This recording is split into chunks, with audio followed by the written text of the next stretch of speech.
A história da educação vem desde o princípio e desde o início, como era no período primitivo. Não existia educação nas escolas de forma que a gente tem hoje, tipo, com salas de aula, vários professores, as crianças, as cadeiras, todo esse movimento. Não existia no período primitivo, já está dizendo período primitivo, onde tudo inicia. O objetivo era ajustar a criança ao meio físico e social, através da aquisição das experiências. Quem passava essas experiências? Eram os avós, os pais, pessoas mais idosas e passavam essas experiências. Porém, era experiência do senso comum e não uma educação formal. Quem passava, quem era dava essa formação dita educacional. Era o chefe de família, que eram os primeiros professores, e em seguida os sacerdotes em seus templos.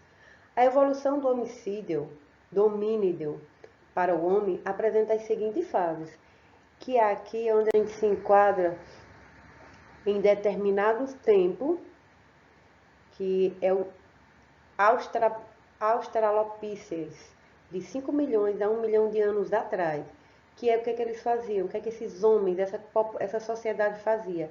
Eles eram caçador, eles usavam a pedra para lascar e construíam seus abrigos de forma também bem primitiva. Depois veio civilizações de 2 milhões a 2 mil anos antes de Cristo, 200 anos, anos atrás, com um cérebro pouco desenvolvido, que vive da colheita e da caça, se alimenta de modo misto, pula a pedra nas duas faces, é um pronto artesão e ele já conhece o fogo, mas vive imerso numa condição de fragilidade e medo. Eles sabiam, eles já tinham o domínio do fogo, porém eles não tinham conhecimento como poder. Lembrando que vocês sabem que quem tem conhecimento tem um poder nas mãos. E aí vem o homem do Neandertal, que é de 200 mil a 40 mil anos atrás, que eles aperfeiçoam, já começou a já ter um cérebro mais desenvolvido. Eles aperfeiçoou as armas e desenvolvem o culto dos mortos, criando até um gosto estético, visível nas pinturas, que deve transmitir o seu ainda simples saber técnico. Quem andou em São Raimundo Nonato vê que lá já tem um tipo de escrita, o qual a gente não se vê hoje, porque hoje já teve a evolução da escrita. E aí a gente termina com Homo sapiens, que já tem características atuais, possui a linguagem, elabora múltiplas técnicas, educa os seus filhotes, que são filhos, vive da caça, é nômade, porque eles andavam de lugares para lugares e não tinha ainda uma civilização pronta. Eles são artistas, que a arte é naturalista e animalista, então tudo que se envolvia com animais, eles estavam fazendo essas pinturas. Está impregnado de cultura mágica, dotado de cultos e crenças, e vive dentro da mentalidade primitiva, marcada pela participação mística dos seres e pelo raciocínio concreto, ligando a conceitos, imagens e pré-lógico, intuitivo e não argumentativo. Então, tinha intuição, mas não sabia argumentar. Então, a educação nessa fase foi muito primitiva, muito sem uma educação formal. E a educação do jovem nessa fase torna-se um instrumento central para a sobrevivência do grupo. Por que o jovem? Porque o jovem tem que aprender a se defender, porque ele sabendo todas essas artes, ele poderia defender o grupo a qual ele estava inserido. E a atividade fundamental para realizar a transmissão e o desenvolvimento da cultura. O que é que se pensava? Mesmo sabendo que eles não tinham a linguagem e a comunicação igual a gente tem agora, os jovens tinham esse poder de transmissão. Por quê? A gente sabe que na maioria das vezes o idoso, com o tempo, vai ter doença e vai morrer. E eles eram muito frágeis em relação a isso. E aí, para quem tinha esse poder de futuramente estar passando a cultura deles? os mais jovens. No filhote dos animais superiores já existia uma disposição para acolher e fixar biologicamente a marcada pelo jogo da imitação. Gente, quando eu digo que a criança imita o professor, isso acontece também nas famílias e no período primitivo não ficou de fora. Nascem as primeiras civilizações agrícolas. Os grupos humanos se tornam sedentários, cultivam os campos e criam animais, aperfeiçoam e enriquecem as técnicas para fabricar vasos, para tecer, para arar. Cria-se uma divisão de trabalho cada vez mais nítida entre homem e mulher e um domínio sobre a mulher por parte do homem. Esse modo de viver em que a mulher tem que ser submetida ao homem, isso aconteceu desde sempre. A gente tem que mudar, a gente vai mudando pouco a pouco, mas é justamente isso. O homem, desde a era primitiva, ele quem mandava e desmandava na mulher. Então, depois de uma fase que exalta a feminilidade no culto da grande mãe, vindo com o advento do treinamento, visto como uma conquista masculina. Então, isso foi modificando. Não que as mulheres eram submissas totalmente, não. A gente sabe que sempre tem uma que é a ovelha negra, é aquela que dispara, é aquela que dá conselhos, é aquela que vai em frente, que busca uma coisa melhor para si. A Revolução Neolítica é também uma revolução educativa. Fixa uma divisão educativa paralela à divisão do trabalho entre homem e mulher, entre especialistas do sagrado e da defesa e grupos de produtores. Então, ficou dividido de forma os trabalhos. O homem e a mulher tinha cada um suas especificações, né? E sempre ficava a cargo da mulher a tomar conta da casa. Então, fixa o papel chave da família na reprodução das infraestruturas culturais, papel sexual, papéis sociais, competências elementares, introjecção da autoridade, produz incremento dos locais de aprendizagem e de adestramento específicos, nas diversas oficinas artesanais ou algo semelhante, nos campos, no adestramento, nos rituais e na arte. Sagrado já sabe que tinha um sacerdote para fazer essa parte, dos rituais também, porque sempre exercia esse poder, que embora ocorra sempre por imitação e segundo o processo de participação ativa no exercício de uma atividade, tendem depois a especificar-se, dando vida a momentos ou locais cada vez mais específicos para a aprendizagem. Gente, lembrando, não era uma aprendizagem que a gente tem agora, formal, era uma aprendizagem informal. Era algo que acontecia em determinados momentos do cotidiano da população. Vamos para o período oriental. Aqui surgiu a escrita e tem a transição da sociedade primitiva para a civilização. Por quê? Lembre-se que eles já tinham o poder do fogo, só não sabiam utilizar da forma correta. E aí, no período oriental, começou-se a escrita de forma bem rústica, mas começou. Aqui já também surgiu a cidade e o estado, já tinha a diferença, e mantinha a cultura dominante através da educação, de uma educação não formal. Na China, as civilizações orientais, a educação era tradicional, dividida em classes, opondo cultura e trabalho, organizada em escolas fechadas e separada para a classe dirigente, a classe dominante. Então, o conhecimento da escrita era restrito devido ao seu caráter esotérico. Era para poucas pessoas, nem todo mundo podia ter uma educação. E eles usavam sempre signo, essas coisas assim do esotérico. Esse período surgiu o dualismo escolar, que destina um tipo de ensino para o povo e outros para os filhos dos funcionários. Ou seja, a grande parte da comunidade foi excluída da escola e restringida à educação informal. Gente, desde que o mundo é mundo, sempre vai ter, a gente vai ver e vai ouvir essa exclusão. A nossa exclusão agora é diferente, mas não deixa de ser uma exclusão. No Egito, as escolas funcionavam como templos e em algumas casas foram frequentadas por pouco mais de 20 alunos. A aprendizagem se fazia por transcrições de hinos, livros sagrados, acompanhada de exortações morais e de correções físicas. Tipo, eu pegava algo não vou dizer da Bíblia Sagrada, mas era de livro sagrado para eles. E aí estudava hinos e algumas coisas que eles achavam importantes. Ao lado da escrita, ensinava-se também a aritmética, com sistema de cálculos, complicados problemas de geometria associados à agrimensura, conhecimento de botânica, zoologia, mineralogia e geografia. Gente, o Egito era muito rico em conhecimento e eles colocavam tudo isso de forma bem diferenciada. Ah, não, eu tenho conhecimento de botânica. Serve para quê? Sim, serve para cultura. E eles usavam muito isso. Zoologia também. Mineralogia para minerais que eles detinham. E quem fazia isso sempre era quem?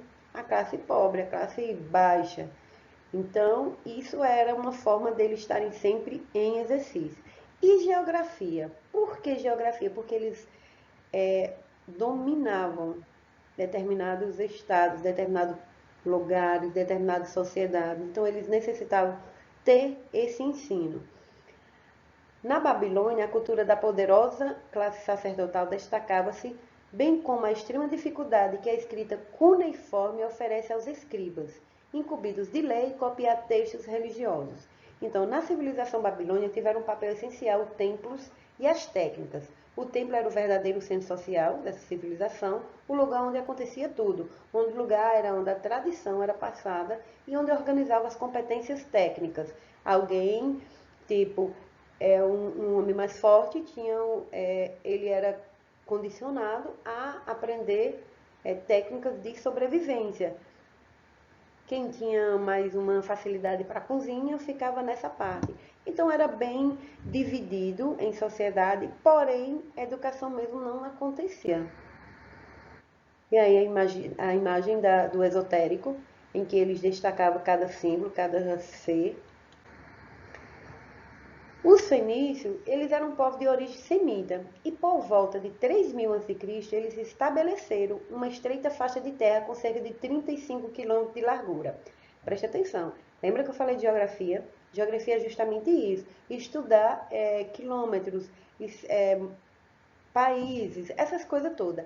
Eles já começavam a copiar uma coisa de outra civilização. Era rústica, sim, mas eles copiavam. Então, situada entre as montanhas do Líbano e o mar Mediterrâneo. Quanto à cultura, fundamental foi o desenvolvimento dos conhecimentos técnicos de cálculo, de escrita, mas também ligada aos problemas da navegação. Eles necessitavam estar sempre navegando. Não sei se vocês lembram que quando Portugal chegou aqui, os portugueses chegaram aqui no Brasil, eles estavam navegando em caminho das Índias, que não era aqui no Brasil. Mas eles descobriram algo maravilhoso, que sugaram toda a riqueza do nosso Brasil e aí a gente ficou nesse patamar de sujeito a Portugal.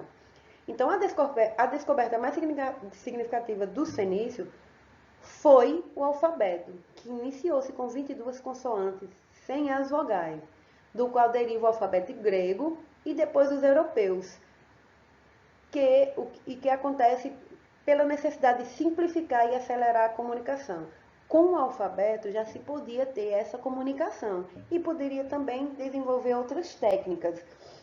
Porque, gente, vocês sabem que a comunicação é importante. Mesmo que a gente possa se comunicar por gestos, mas é necessário a escrita para formular alguma técnica, para formular alguma fala. E assim foi acontecendo todo o processo da educação. Aí está o alfabeto. Lembrando que as letras são por forma de símbolos e que eles entendiam muito bem. Eu acho que quem estudou o Fundamental 2 teve uma época que colocava o alfabeto, alguns símbolos para fazer as cartinhas, para fazer comunicado, para se comunicar com um colega sem que os outros percebessem. Eu fiz muito isso. Então, é aquela coisa, a gente sempre utiliza dessas formas e não foi diferente no período primitivo. No período grego, é o berço da civilização. A Grécia em si começa-se tudo. E ele tem como seus representantes oficiais e que deram um ênfase na educação Sócrates, Aristóteles e Platão. Eles têm como princípio o desenvolvimento individual do ser humano. Então, o ser humano era a parte primordial e tinha por desenvolvimento esse intelectual estético.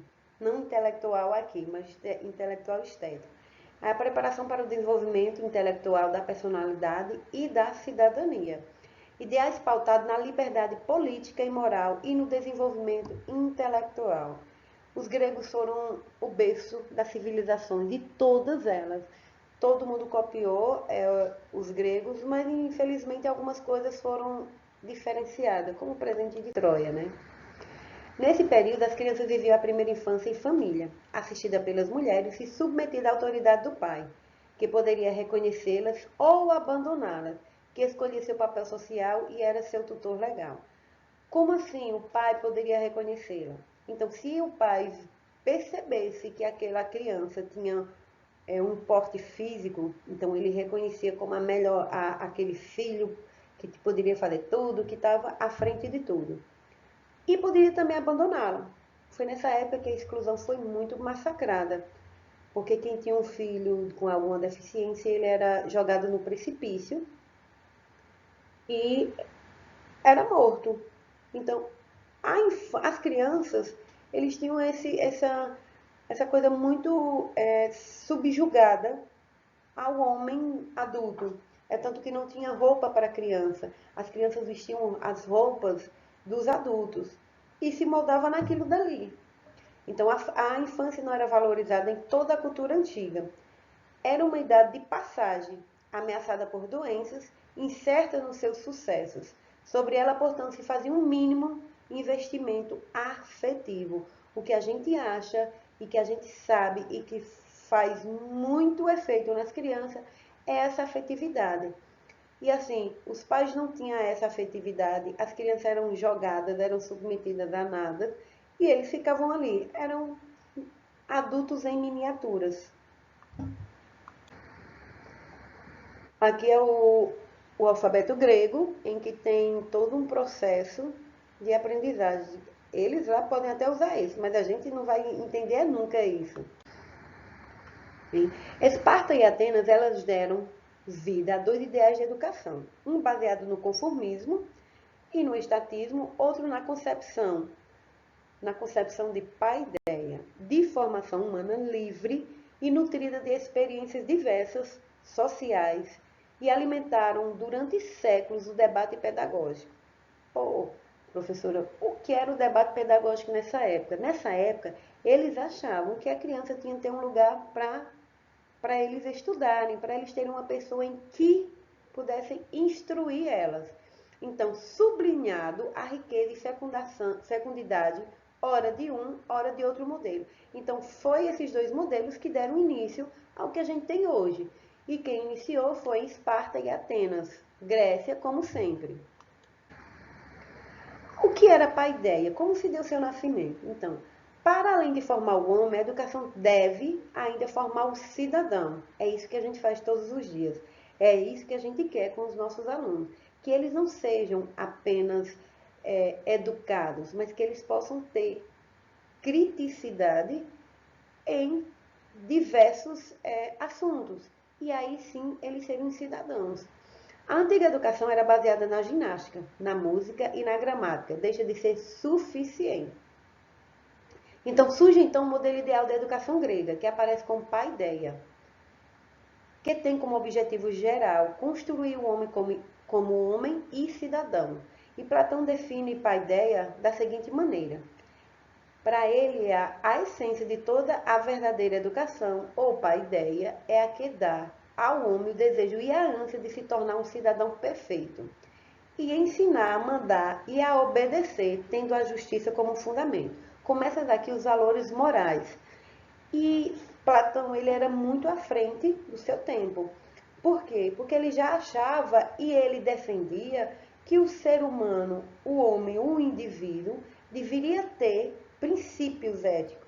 Ele poderia mandar e desmandar, ele poderia obedecer, mas teria que ter uma justiça como fundamento. Não é algo que eu chegaria e faria, não, eu quero que vocês façam isso. E pronto, não. Ele queria algo muito alinhado. Então, nasce a pedagogia como saber autônomo, sistemático, nasce o pensamento da educação como episterme e como ethos, e como praxe apenas. E já é muito, muito mesmo. Então, aí nasceu-se a pedagogia do nome Paideia, que é o seu nascimento, que é o nascimento da educação e que surgiu por um cara que defendia o ser humano como um ser que pode criticar, que pode mudar e que pode também consertar através do conhecimento.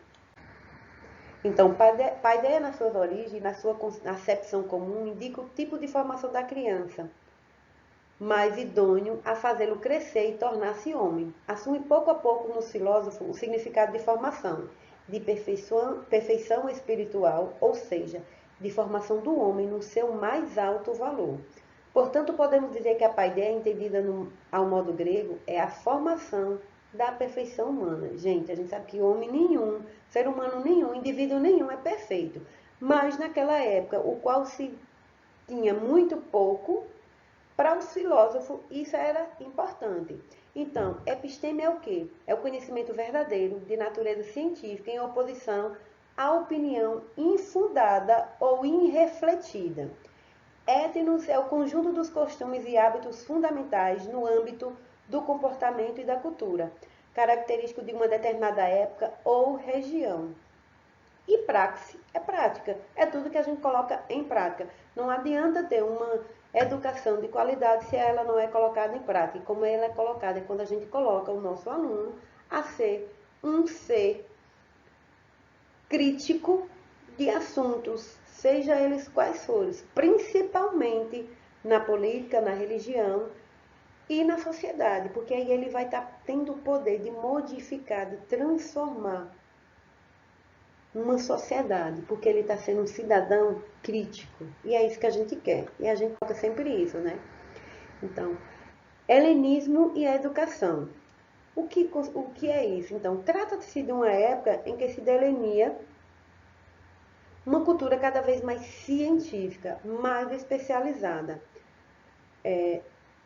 mais articulada em formas diferenciadas entre si, tanto pelos objetos quanto pelos métodos. É a época em que se desenvolve a ciência física em formas quase experimentais, em que apresentam a filosofia e a historiografia em formas amadurecidas, em que cresce a astronomia, tanto quanto a geometria e a matemática, como também a botânica, a zoologia, a gramática, dando vida a uma enciclopédia bastante complexa do saber. Aqui iniciou-se muitas disciplinas, o qual veio só agregar conhecimento a toda a população.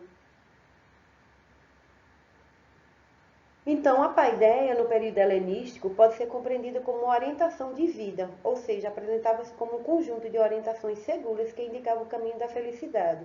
Os novos educadores, além de ensinar o homem a especular em torno da verdade, eles buscavam também enfatizar que era preciso aprender a viver de forma virtuosa. Que mata, né? Uma forma bem legal de considerar os métodos a qual se dava a educação nessa época do helenismo.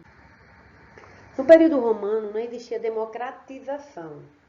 Por quê? Porque eles eram muito rudes em forma de saber o que uma civilização necessitava. Então, a educação dava ênfase à formação moral e física, formação do guerreiro, era isso que eles queriam. E os romanos eram muito bons nisso. O ideal de direitos e deveres, ele já tinha esse ideal, o que é que era direito para mim, o que é que era dever. A educação na Roma arcaica teve, sobretudo, caráter prático, familiar e civil, destinada a formar, em particular, os civis romanos, superior aos outros povos pela consciência do direito como fundamento da própria romanidade. Gente, lembre-se, quem tem o conhecimento de determinado assunto, determinado coisa, determinada forma, é sempre superior ao outro. Então a gente sabe que isso é importante, por isso que eu digo sempre e volto a dizer para todo o meu aluno, toda pessoa que eu puder falar isso. Quem tem conhecimento tem o poder nas mãos, entendeu? Muita coisa ainda é escondida aos moldes da nossa sociedade. Porém, a gente tem que ter consciência que isso é o que é importante, você buscar. E eu adoro quando eu vejo um monte de aluno buscando conhecimento, porque isso mostra, sabe o quê? Que a gente está no caminho certo, que a educação ainda pode vencer. Então, os civis romanos era, porém, formado, antes de tudo, em família pelo papel central do pai. Quem mandava era sempre o pai. Mas também da mãe, por sua vez menos submissa e menos marginal na vida da família, em comparação com a Grécia. Por quê? A mulher era detida sempre como submissão, mas aqui na Roma ela já começou a ter um papel melhor. Então, para as mulheres, porém, a educação era voltada a preparar seu papel de esposas e mães. Isso não mudou aqui também no Brasil, não, né? A gente sabe que era assim. A mulher tinha que se preparar para, aos 15, 14 anos, casar, mas ela tinha que saber cozinhar, lavar, passar, essas coisas ser submissão ao homem. Então, ela era preparada para isso, mesmo se depois, gradativamente, a mulher tenha conquistado maior autonomia na sociedade romana. O ideal romano da mulher, fiel e operosa, atribui a ela, porém, ao familiar e educativo. Então, ela, além disso, tem que ter filhos. E, gente, lembrando que quem tinha um filho do sexo masculino era muito importante, porque aí ele era se aquela pessoa em que ia dominar determinados países, determinados lugares, e a família sempre tinha um nome a crescer. Em Roma também se foram organizadas escolas segundo o modelo grego, destinadas a fazer uma formação gramatical e retórica, ligada à língua grega.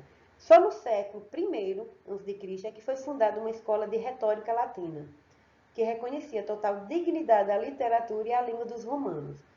Primeiro, foram elementares ou dirigida pelo Lude Magister e destinadas a dar alfabetização primária, ler, escrever e frequentemente também calcular. Então, o que, que eles queriam? Queriam que as crianças soubessem ler e escrever, raramente calcular. Tal escola funcionava em locais alugados ou nas casas dos ricos.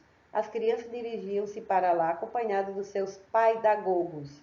Gente, lembrando que era para poucos, era para quem tinha dinheiro.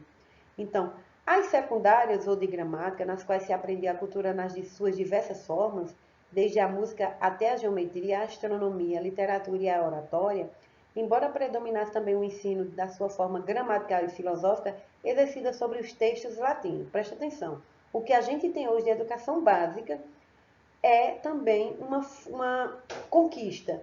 Lembrando que o primeiro era elementar e a segunda era secundárias ou de gramática. O primeiro era só ler e escrever e mais ou menos um pouco de cálculo. Na segunda já se existia a música, a geometria, a astronomia, a literatura e a oratória. Porque era obrigado a ter oratória. Para poder fazer seus dilemas, você está ali fazer uma oratória para dominar uma civilização, e isso era exercido sempre em textos latinos. No terceiro, as escolas eram de retórica, política, forense, filosofia e etc. E elaboravam-se os discursos sobre elementos morais e as controvérsias. E os debates eram sobre os problemas reais ou fictícios. Então, ele, para saber um discurso, ele precisava ter uma boa oratória. Então, isso se existia com literatura e os debates que eles faziam. Então, embora mais limitada em comparação à educação grega, eram escassas a gramática, a música e também a ciência e a filosofia. Era um pouco de tudo, porém, se não juntasse, não daria muita coisa. Mas ela era utilitária. A formação escolar romana também mantém, bem no centro desse princípio retórico, e a tradição das artes liberais, resumida no valor atribuído à palavra. No período medieval, o ponto de início doutrina da Igreja Católica. Já começa a ter as civilizações formadas por alguns grupos, então conhecido como século das trevas. A educação era conservadora, criticava a educação grega, que era liberal, e a romana, que era prática, e aqui foi fundada a fundação da Companhia de Jesus, os jesuítas. Esses aí tiveram um papel fundamental na educação brasileira, a Companhia de Jesus. No período medieval, a educação era desenvolvida em estreita simbiose com a igreja, com a fé cristã e com as instituições eclesiásticas, que, enquanto acolhiam os oratores, os especialistas da palavra, os sapientes, os cultos, distintos dos delatores e dos laboratórios. Então, eram as únicas delegadas a educar, a formar e a conformar. As escolas paroquiais. As primeiras remontam do século II a.C., viu, gente? Limitava-se à formação de eclesiásticos, sendo o ensino ministrado por qualquer sacerdote encarregado de uma paróquia, que recebia em sua própria casa os jovens e rapazes. Lembrando, não era uma educação em que tínhamos escolas, que tinha salas, que tinha direção, coordenação, o que a gente tem hoje. Então, as escolas paroquiais elas vieram para mostrar que tinham isso daí e que era dessa forma. As escolas palatinas, que foi Carlos Magno que fundou, junto da sua corte e no seu próprio palácio, a chamada Escola Palatin, que era para o apoio do seu plano de desenvolvimento escolar. Então foi o que aconteceu. Carlos Magno ele chamou um monge inglês, Alcuino, e começou a fazer esse tipo de educação. O Trivium abraçava as disciplinas formais, gramática, retórica, dialética, esta última desenvolvendo mais tarde a filosofia. O Quadrivium abraçava as disciplinas reais, a aritmética, a astronomia, a música e mais tarde a medicina. Escolas catedrais eram as escolas urbanas, saídas das antigas escolas monásticas, que alargavam o âmbito dos seus estudos e tomavam a dianteira em relação às escolas dos mosteiros. Lembrando que quem dominava era a Igreja Católica. Esse tempo foi considerado das trevas porque eles dominavam e eles exerciam o poder de querer ser eles os detentores do saber. Então, a atividade intelectual abre-se ao exterior, ainda que de forma lenta, absorvendo elementos das culturas judaica, árabe e persa, redescobrindo os autores clássicos como Aristóteles e, em menor escala, Platão. Então, tem um filme Em Nome da Rosa, que eu vou depois colocar o link lá no grupo, para vocês estarem vendo o quão poder a Igreja Católica detinha. Eles tinham um livro que acontecia o quê? Todo mundo que lia aquele livro não chegava nem na metade, não chegava a ler o livro todo, porque logo morria. Então eles diziam assim, que era o livro do conhecimento, o livro da morte. E que na realidade, o conhecimento não matava ninguém. O que matava era o veneno que tinha nas páginas do livro. Que a gente faz o quê quando vai fazer uma leitura? A gente coloca o dedo na língua, molha com o cuspe e passa lá na folha para vir só aquela folha. Então, como foi passado o veneno nas pontas das folhas, quem fazia esse processo todinho morria. Então, a partir do momento que uma pessoa não fez mais isso, ele teve apropriação do conhecimento daquele livro, que era um livro em que dizia que a Igreja Católica não era para deter todo esse processo de conhecimento. Então, como eram as universidades nesse período? Supõe-se que a primeira universidade europeia tenha sido na cidade italiana de Salerno, cujo centro de estudo remonta ao século XI. As universidades de Bolonha e de Paris estão entre as mais antigas. Outros exemplos são as universidades de Oxford e de Montpellier. Mais tarde, é a vez da constituição de universidade com iniciativa papal ou real. Então, originalmente, essas instituições eram chamadas de Estudo Generale, que agregava mestres e discípulos dedicados ao ensino superior de algum ramo do saber, da medicina, do direito, da teologia. Então, era muito para a burguesia, era muito restrito e que não tinha inserção de pessoas que trabalhavam, de funcionários da área civil. Então era tudo muito restrito, vamos dizer assim a palavra. E era assim que se dava todo esse processo de conhecimento, todo esse processo de educação. Vamos lá para o período do Renascimento, que era conhecido, ficou conhecido como século das luzes, onde agregou-se mais saber a todo mundo. Então, foi interessante pela educação grega e romana, foi interesse pela educação grega e romana que deu esse ênfase, então por isso que elas são consideradas civilizações em que se norteia muita coisa, e principalmente a educação. O privilégio aos que detinham o poder, e os principais pensadores foram João Amos Comênio e Jean-Jacques Rousseau. Cada um tem suas particularidades, cada um tem seus ideais, cada um tem suas formas de aprendizagem, e vocês vão estar estudando muito sobre eles.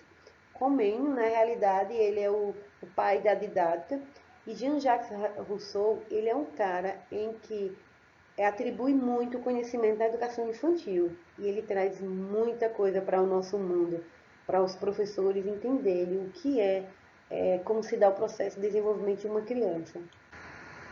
Então, o Renascimento deu grande privilégio à matemática e à ciência da natureza. A exatidão do cálculo chegou até mesmo a influenciar o projeto estético dos artistas desse período. Então, foram desenvolvendo novas técnicas de proporção e perspectivas. A pintura e a escultura renascistas pretendiam se aproximar ao máximo da realidade. Em consequência disso, a riqueza dos detalhes e a reprodução fiel do corpo humano formavam alguns dos elementos correntes nas obras do Renascimento. E aí surgiu o humanismo, que representou uma tendência semelhante no campo da ciência.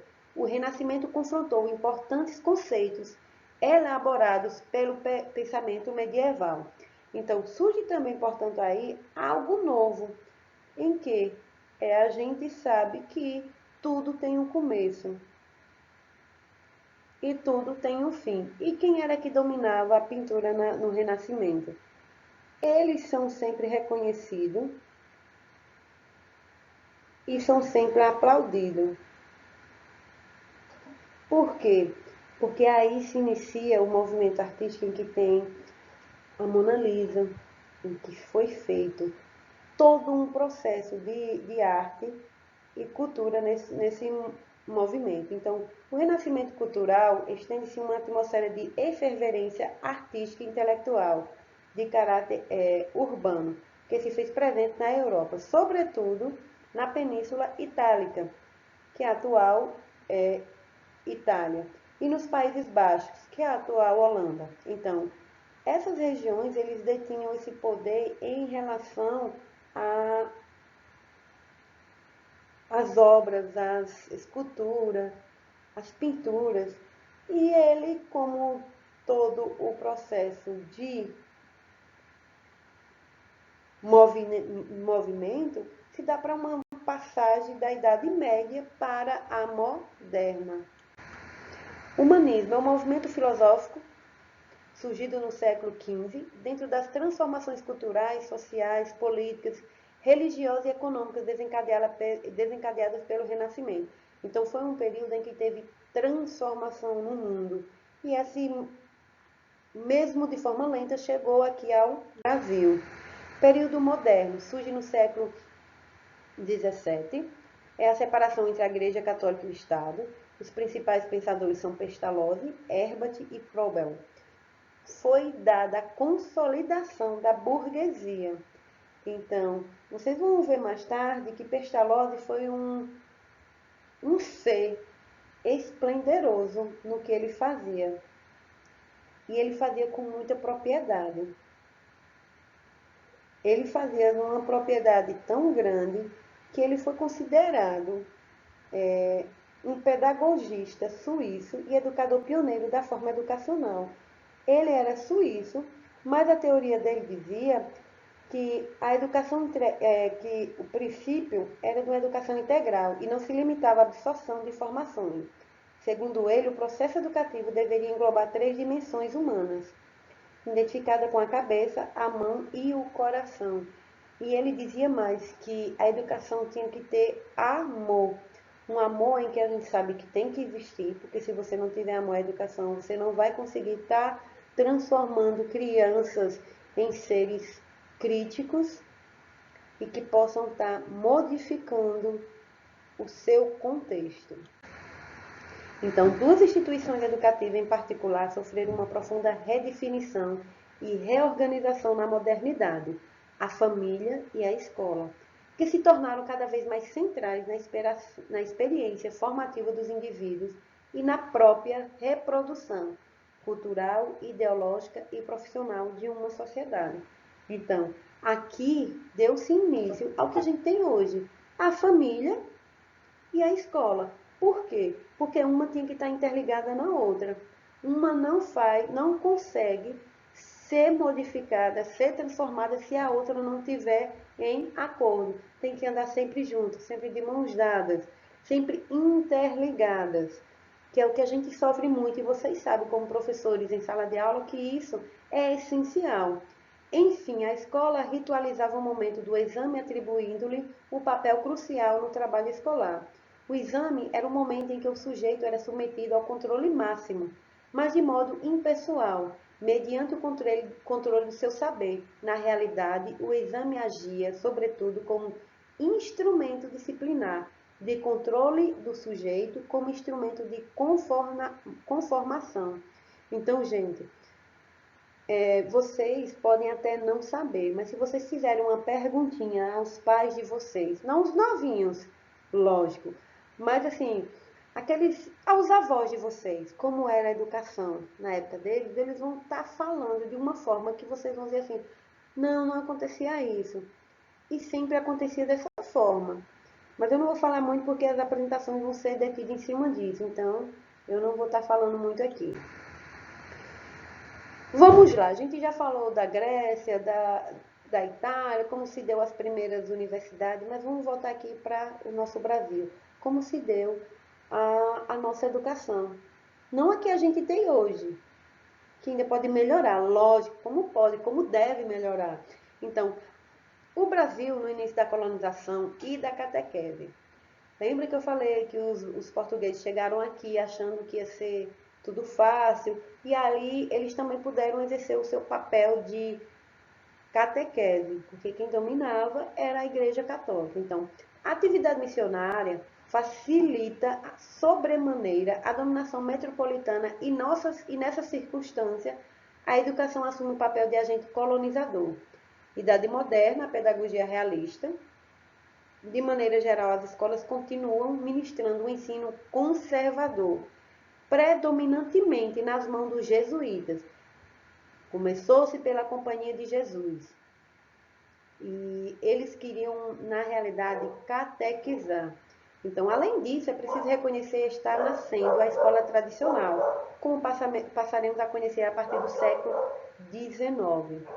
Um de seus aspectos marcantes está na pedagogia política, centrada nos esforços para tornar a escola leiga e função do Estado. Então, como tinham os professores, porém eram pessoas que não tinham instrução, não tinham diplomas e eram consideradas leigos. Apesar dos projetos de estender a educação a todos os cidadãos, prevalece a diferença de ensino, ou seja, uma escola para o povo e uma escola para a burguesia. Uma para quem não tinha e outra para quem tinha muito dinheiro. Como sempre, gente. A gente sabe que tem essa divisão. Estuda no município, estuda no estado, estuda no colégio público, quem tem pouco poder aquisitivo. Quem estuda em colégio particular é quem tem um poder aquisitivo bem grande, né? E a gente sabe que a educação aí fica essa disparidade, essa notoriedade que a gente sabe que um vai sobressair em cima do outro, como sempre. Mas a gente está mudando isso, com certeza. É por isso que dizem que a medicina é um curso universitário em que quem manda é quem tem dinheiro, e pode ter certeza. Teve uma época que a gente mudou, que a gente já pôde ver pessoas de baixa renda adolescentes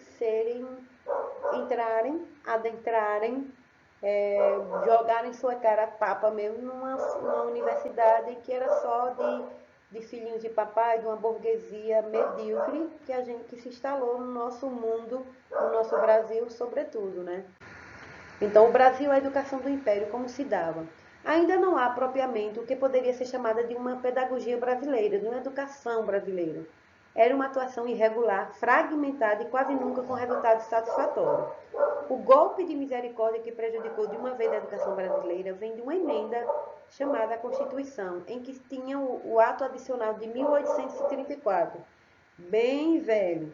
Essa reforma descentraliza o ensino, atribuindo à coroa a função de promover e regulamentar o ensino superior, enquanto que as províncias são destinadas à escola elementar e à secundária.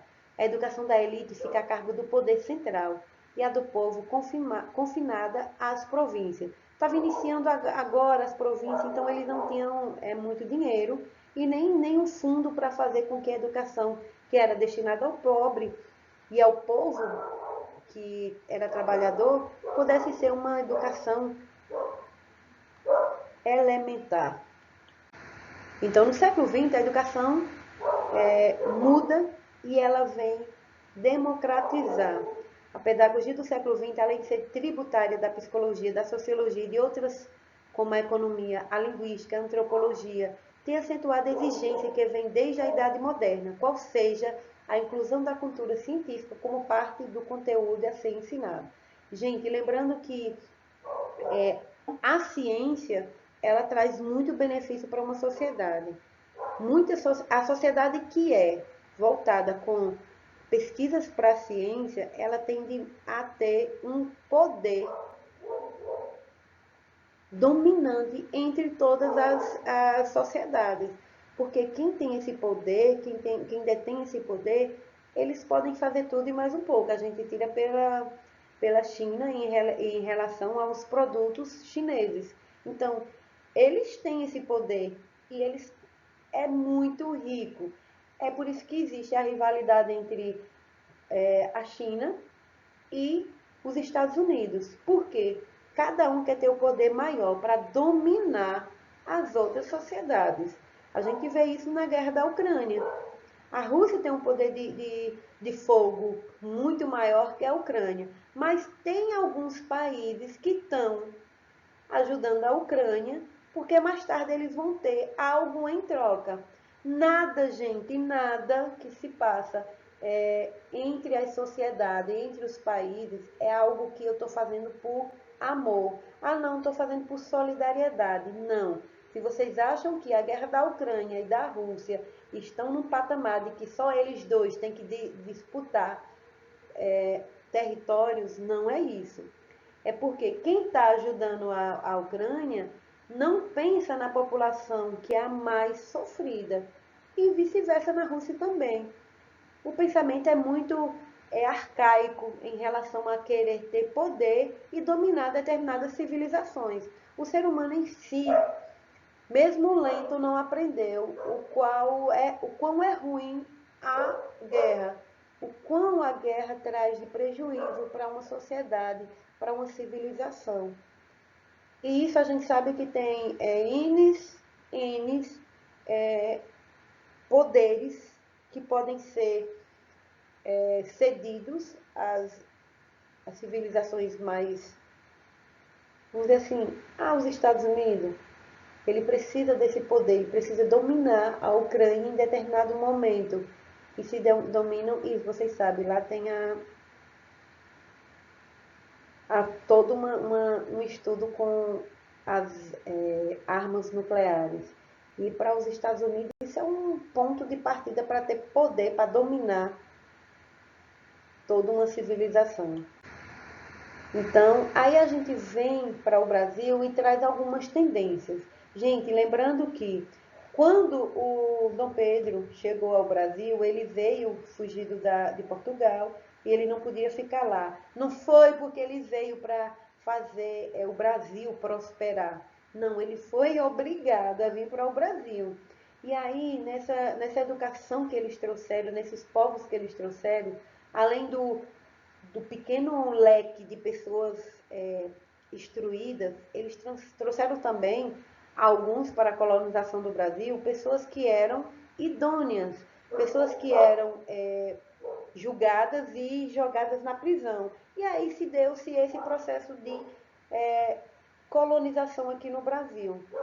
Então, e essa colonização, ela perpetuou com N problemas, N propósitos. A gente sabe que nada se tem em troca de nada, sempre tem em troca de alguma coisa. Então, o Império, quando ele chegou no Brasil, ele chegou com um pensamento em que eles tinham que fazer dar certo, porque eles não poderiam voltar mais. Então, o Império no Brasil, ele iniciou-se com a independência em 1822 e estendeu-se até 1889, quando a República foi proclamada. E Dom Pedro II foi o imperador do Brasil de 1840 a 1889, que foi um dos grandes nomes.